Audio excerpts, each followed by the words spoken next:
काफ़ी cyber cafe बैठे हुए हैं, साइबर फ्रॉड बैठे हुए हैं, फ्रॉडिज्म के नए नए तरीके ढूंढ लिए हैं।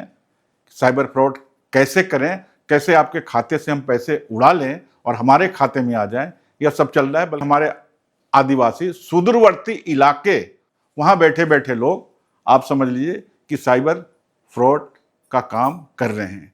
और ख़ास करके इसके जो शिकार हैं वो बुजुर्ग हैं। आपके खाते का जो पैसा उड़ाते हैं वो अपने खाते में पैसा नहीं मांग रहे हैं, नहीं बुला रहे हैं। वो दरअसल एक ऐसे खाते में पैसा ले जा रहे हैं जो वो कमीशन पे है। इसमें नई पीढ़ी, युवा पीढ़ी बिल्कुल काम कर रही है।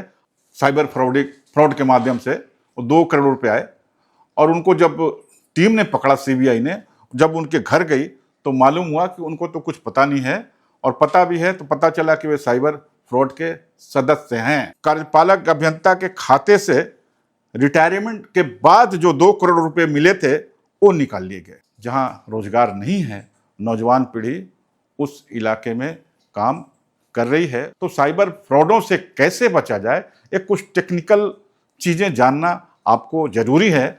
नमस्कार, सोशल संवाद से मैं कृपा शंकर। एक खबर जो नई है लेकिन संदर्भ पुराने हैं। देश दरअसल कमीशन खोरी, लोन, परसेंटेज पे टिका हुआ है, यह मैं आपको बताने जा रहा हूं। ठीक वैसे ही जैसे गाड़ी हमने लोन पे ले लिया, मकान लोन पे ले लिया, टीवी ले लिया, मोबाइल तक ले लिया, लैपटॉप तक ले लिया, कंप्यूटर तक लोन पे ले लिया, कमीशन पे ले लिया, मकान, दुकान, शादियां भी लोन पे चल रही हैं। अब तो स्थिति यह है, जो विश्व का जो बाजार है, नया बाजार है, उसमें आपको बताया जा रहा है कि आपको बॉयफ्रेंड भी लोन पे बाजार में मिल सकता है, कमीशन पे मिल सकता है। आपकी गर्लफ्रेंड भी लोन पे, कमीशन पे मिल सकती हैं। यह बाजार बता रहा है। कहाँ मिल सकता है यह भी बता रहा है, क्योंकि यह नया बाजार है, नया समाज है, नई दुनिया है। एक कैसी दुनिया है ये आप तय करेंगे, लेकिन दुनिया यही है कि सब कुछ लोन पे चल रहा है, सब कुछ कमीशन पे चल रहा है। अब उसके नए तौर तरीके क्या हैं उस पर हम आपसे बात करेंगे। अब हालत यह हो गई है कि अब जो साइबर ठगी करते हैं, जो पूरे विश्व में फैला हुआ है, खास करके चूंकि हम झारखंड में बैठे हुए हैं इसलिए हम झारखंड पे फोकस करेंगे कि झारखंड के आसपास काफ़ी साइबर कैफे बैठे हुए हैं, साइबर फ्रॉड बैठे हुए हैं। और जैसा कि आप जानते हैं कि जामताड़ा के बारे में, कि वहाँ साइबर फ्रॉड सबसे ज़्यादा हैं। फ्रॉडिज्म के नए नए तरीके ढूंढ लिए हैं।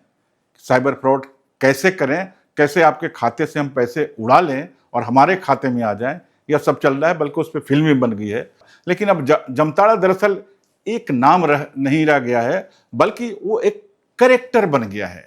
अब जामताड़ा में ही नहीं है, बल्कि झारखंड के कई इलाके जामताड़ा बन गए हैं, जिसमें हमारे आदिवासी सुदूरवर्ती इलाके जो हैं आदिवासियों के, वो भी जामताड़ा बन गए हैं।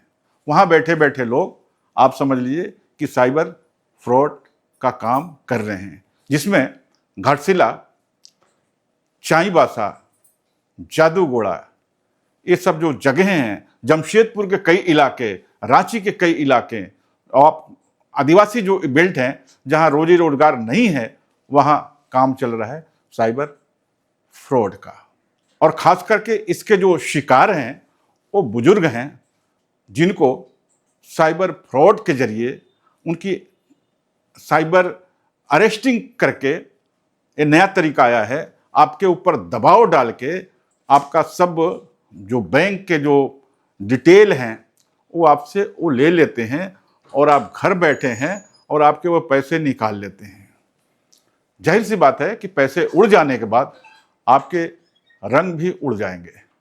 जब पैसे आपके खाते से निकल गए और आपके पास सूचना आ गई तो आप उम्मीद कीजिए कि आपके रंग कैसे होंगे। 7 रंगों में कौन सा रंग आपका होगा ये आप कल्पना कर सकते हैं।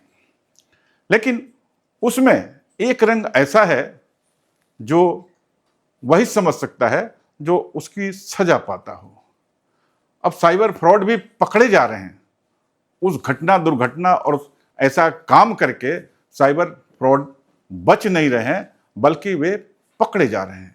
उनकी उनकी दरअसल अपराध की भी एक सीमा होती है, एक आयु होती है। कैसे, जैसे हमारे यहाँ 7 चिरंजीवी हैं, अजर अमर हैं, लेकिन जो फ्रॉड हैं, जो अपराध कर्मी हैं, उनकी कोई उम्र नहीं है, वे कभी भी पकड़े जा सकते हैं। और आज हम जो पकड़े गए हैं, नए तरीकों में पकड़े जो गए हैं, उन्हीं की चर्चा करेंगे। और कमीशन खोरी की हमने बात की, परसेंटेज की बात की, उस पर भी हम फोकस करेंगे। अब हालत यह हो गई है कि जो साइबर फ्रॉड का काम करते हैं, जो पैसा उड़ाते हैं, आपके खाते का जो पैसा उड़ाते हैं, वो अपने खाते में पैसा नहीं मांग रहे हैं, नहीं बुला रहे हैं। वो दरअसल एक ऐसे खाते में पैसा ले जा रहे हैं जो वो कमीशन पे है। वे उनके बैंक के डिटेल नहीं है, बल्कि वो किसी को पकड़ लेते हैं कि ठीक है, आपके खाते में हम 2 करोड़ रुपया मंगाते हैं, 5 करोड़ रुपया मंगाते हैं और आपको इतना परसेंट देंगे, उतना परसेंट काट के आप मुझे पैसे वापस कर दें। और ये हो सकता है कि जिसके बैंक अकाउंट में वो पैसे आते हैं उड़ के, वो जरूरी नहीं कि उस गैंग का ही आदमी हो, वो अनजाना भी आदमी हो सकता है, क्योंकि पैसे की जरूरत सबको होती है। आसानी से पैसे मिल जाते हैं और क्या चाहिए।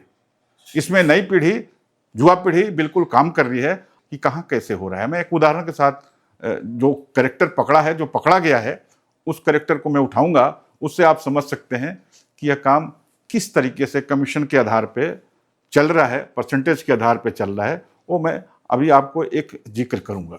अभी ताज़ा मामला जो मैं सुनाने जा रहा हूं, वो झारखंड का ही है, और झारखंड के सबसे बेहतरीन शहर, जिसको आप मिनी मुंबई बोलते हैं, जमशेदपुर, वहाँ का मामला है। स्टेशन से मात्र 1 किलोमीटर, टाटानगर स्टेशन से मात्र 1 किलोमीटर दूर है परसूडी। परसूडी के एक सज्जन हैं टी शरत को अभी सीबीआई चंडीगढ़ की टीम ने गिरफ्तार किया है झारखंड में आके, कि उनके खाते में 2 करोड़ रुपए आए थे साइबर फ्रॉड के माध्यम से। वो 2 करोड़ रुपए आए, और उनको जब टीम ने पकड़ा, सीबीआई ने जब उनके घर गई, तो मालूम हुआ कि उनको तो कुछ पता नहीं है, और पता भी है तो पता चला कि वे साइबर फ्रॉड के सदस्य हैं। वे साइबर फ्रॉड नहीं करते, साइबर फ्रॉड करने वाला कोई और है, और उनके खाते में पैसे आए हैं, और उनका जो कमीशन बनता है 2%, क्योंकि उनके अकाउंट में पैसा आया है, उसका वो 2% लगे, बाकी साइबर जो ठग हैं वो लेके चले जाएंगे। यह मामला बिल्कुल अभी तुरंत 1-2 दिन के अंदर यह पकड़ में आया है, यह सीबीआई ने पकड़ा है। और ये 2 करोड़ रुपए जो हैं कार्यपालक अभियंता के खाते से रिटायरमेंट के बाद जो 2 करोड़ रुपए मिले थे, वो निकाल लिए गए। इसी तरीके से गोलमुरी, जो जमशेदपुर में ही है, वहाँ के टोयला डोंगरी इलाके, जो साक्षी के बिल्कुल बगल में है, टोयला डोंगरी साक्षी इलाका यहाँ का मशहूर इलाका है, उसके बगल में सरस्वती नगर में छापेमारी कर राजदीप नामक युवक को पकड़ा गया। उससे पूछताछ की गई। दरअसल वह भी इसी पेशे में, इसी नए पेशे में, कमीशन खोरी के नए पेशे में वो शामिल बताया जाता है। तो जमशेदपुर में ही इस तरह के, और जमशेदपुर के आसपास, जैसा मैंने बताया कि झारखंड में पूरे इलाके में जहां रोजगार नहीं है, नौजवान पीढ़ी उस इलाके में काम कर रही है, पुलिस उनको पकड़ भी रही है, या आप अंदाजा तो लगा सकते हैं। तो दरअसल मैं आपको सिर्फ यह बताना चाह रहा हूं कि जो इस साइबर फ्रॉड का काम चल रहा है, ये बड़े पैमाने पे, और ये सब बाहर से, विदेश से भी चल रहा है, और हमारे देसी नौजवान तो शामिल हैं ही। इससे बचने के भी तरीका है, और ये बच सकते हैं हम और आप अपनी सतर्कता, अपनी सावधानी से। तो साइबर फ्रॉडों से कैसे बचा जाए, ये कुछ टेक्निकल चीज़ें जानना आपको जरूरी है। मैं इस संदर्भ में भी आपसे बात कराने जा रहा हूँ। हमारी सहायिका है, हमारी संपादकीय सहयोगी हैं तमिश्री मुखर्जी। वो आपको बताएंगी कि इस साइबर फ्रॉड से कैसे, और साइबर फ्रॉड नहीं, ठग से और ठगों से, ठगी विद्या और ठगों से कैसे बचा जाए, ये आपको तमिश्री बताएंगी। साइबर फ्रॉड से बचने के लिए उचित सुरक्षा और जागरूकता सबसे ज़्यादा आवश्यक है, खासकर जब आप सोशल मीडिया चला रहे हों। ध्यान रखें कि सोशल मीडिया में कोई भी संदिग्ध लिंक पर आप क्लिक ना करें, क्योंकि वो लिंक्स अनसेफ हो सकते हैं और उससे कुछ ऐसे वेबसाइट्स पर रिडायरेक्ट हो सकते हैं जहां से आपका डेटा उड़ सकता है। हमेशा सुरक्षित ऑनलाइन वेबसाइट्स का ही इस्तेमाल करें। अगर आप ऑनलाइन शॉपिंग भी करते हैं तो फिर उनके प्रॉपर वेबसाइट्स और ऐप्स से ही शॉपिंग करें, कहीं और से नहीं। क्योंकि अगर आप कहीं और से शॉपिंग करेंगे तो हो सकता है कि आप पेमेंट कर दें और उनके पास पैसे पहुंच जाए, पर आपके पास आपका सामान ना पहुंचे। किसी भी वेबसाइट के URL पे HTTPS लिखा हुआ ज़रूर जांचें और ताले के निशान को भी जांचें। अपने ऑनलाइन खातों में 2 स्टेप वेरिफिकेशन एनेबल करें। इससे ये होगा कि अगर आप पासवर्ड भी डालते हैं तो भी आपके फ़ोन में OTP जाएगा और इससे सुरक्षा और भी ज़्यादा मजबूत हो जाती है। अपने डिवाइस के सॉफ्टवेयर्स को हमेशा अपडेट करते रहें, ये बहुत ज़्यादा ज़रूरी होता है। आपके ब्राउज़र्स को, ऐप्स को, सिक्योरिटी फीचर्स को हमेशा अपडेट करते रहिए और एक मजबूत पासवर्ड का इस्तेमाल करें। एक स्ट्रॉन्ग पासवर्ड आपके खातों को और आपके डेटा को सुरक्षित रखता है और खासकर इस चीज़ का ध्यान रखें कि आपका जो पासवर्ड है वो आपका डेट ऑफ बर्थ या आपके किसी करीबी का नाम ना हो, क्योंकि अगर ऐसा होता है तो इसे क्रैक करना आसान हो जाता है। पब्लिक प्लेस के वाईफाई नेटवर्क से ज़रा बचें। आप पब्लिक प्लेस में अगर वाईफाई का उपयोग करते हैं तो ध्यान रखें कि उसमें कोई लेन देन ना करें, क्योंकि ये सेफ्टी की कोई गारंटी नहीं देता। साथ ही ये ध्यान में रखें कि कोई भी संस्थान आपकी पर्सनल जानकारी या आपकी फाइनेंशियल जानकारी फ़ोन के ज़रिए नहीं मांगता। अगर फ़ोन के ज़रिए आपको कोई कॉल या मैसेज आता है और ये कहता है कि OTP बताइए, तो ये बिल्कुल ना करें, क्योंकि कोई भी प्रॉपर संस्थान ऐसा नहीं करता। और अगर ऐसे कॉल्स और मैसेजेस आपको आते हैं तो इन्हें नज़रअंदाज करें। और अगर आप साइबर ठगी का शिकार होते हैं तो तुरंत हेल्पलाइन नंबर 1930 पर कॉल करें और अपने नज़दीकी साइबर सेल में जाके कंप्लेन ज़रूर करें। सेफ रहें, सुरक्षित रहें और ऐसी और खबरों के लिए बने रहिए हमारे साथ। देखते रहिए सोशल संवाद।